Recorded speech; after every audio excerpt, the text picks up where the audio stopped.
Magandang araw, kaibigan. Kamusta ka na?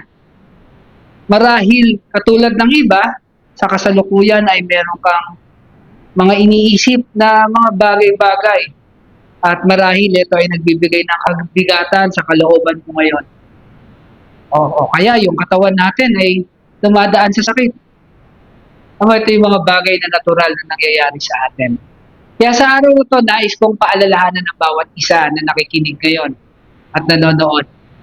Alam mo, kaibigan, napakaganda po ng paanyaya ng Panginoon sa atin.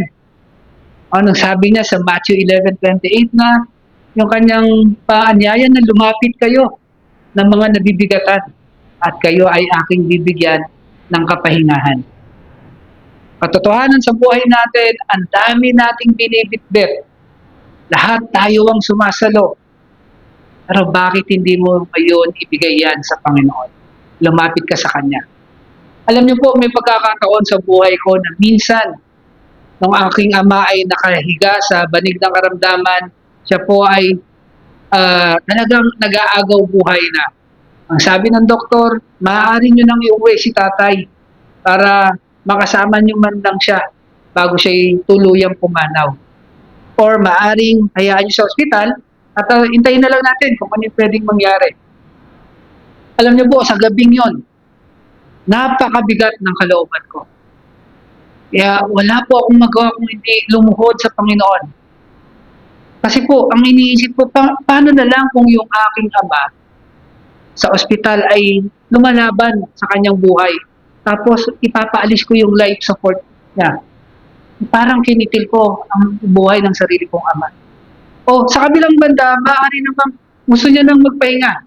Pero inilalaban ko pa at tinahayaan ko siyang manatili sa ospital. Parang pinapahirapan ko naman siya sa kanyang kalagayan.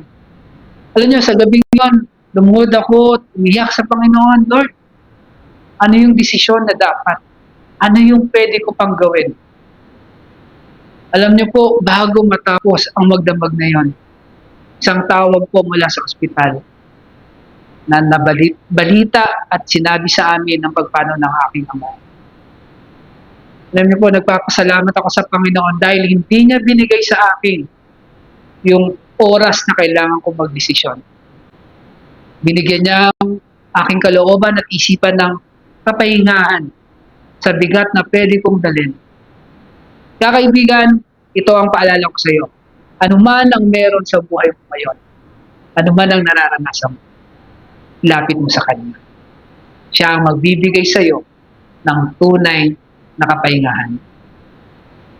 Muli, mga kaibigan ko, pagpalain ka.